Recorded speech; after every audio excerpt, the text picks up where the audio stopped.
Yeah, I'm interviewing Ripley because we're really bored and we need something to do. Oh, we've got just one reminder. Answers may be subject to change, considering that Ripley is a girl. I felt like I was a stranger in my own body from a very early age. I had this older brother, and for years we had the same body in so many ways. And then one day you wake up and you don't.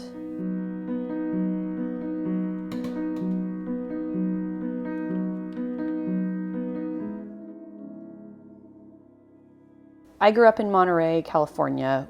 As a kid, I was pretty quiet in some senses. I really like to read. I like to spend a lot of time by myself.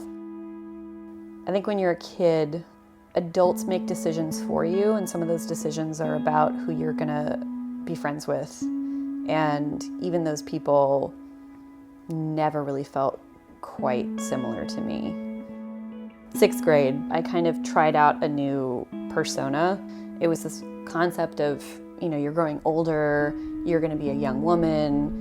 There was this kind of homecoming dance, and one of the most popular boys at the school asked me out to go to the homecoming dance, and I was so thrilled. And I found out that it was just a big joke.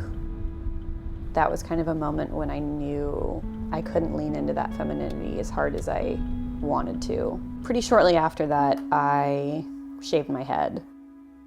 I had a really rough time in high school. With my family's help and support, I was able to get a degree through independent study. The day after I graduated high school, my dad sat me down and told me that I needed to get a job. And during that conversation, my uncle left a message on the phone asking me if I wanted to come work for him at his furniture building business. All the people I worked with were men, and they worked hard, and they were dirty, and they were tired, and that was something that I got to be as well.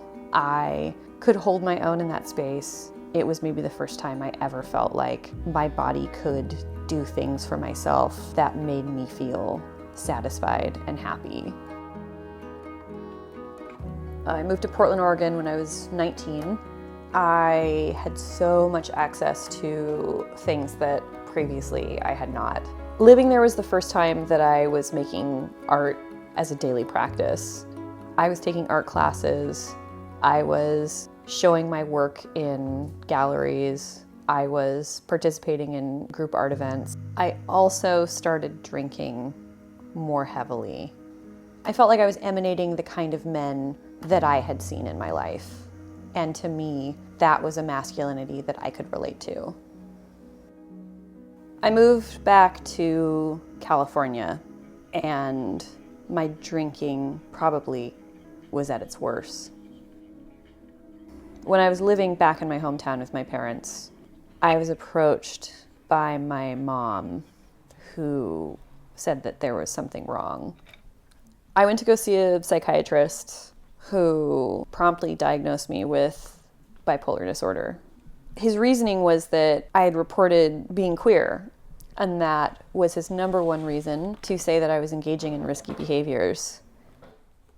I was put on anti-seizure medication as well as antipsychotics and antidepressants, which was a terrible prescription cocktail to be taking while drinking heavily.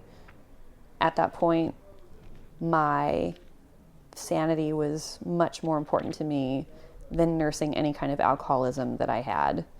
I quit drinking August 22nd when I was 24 years old.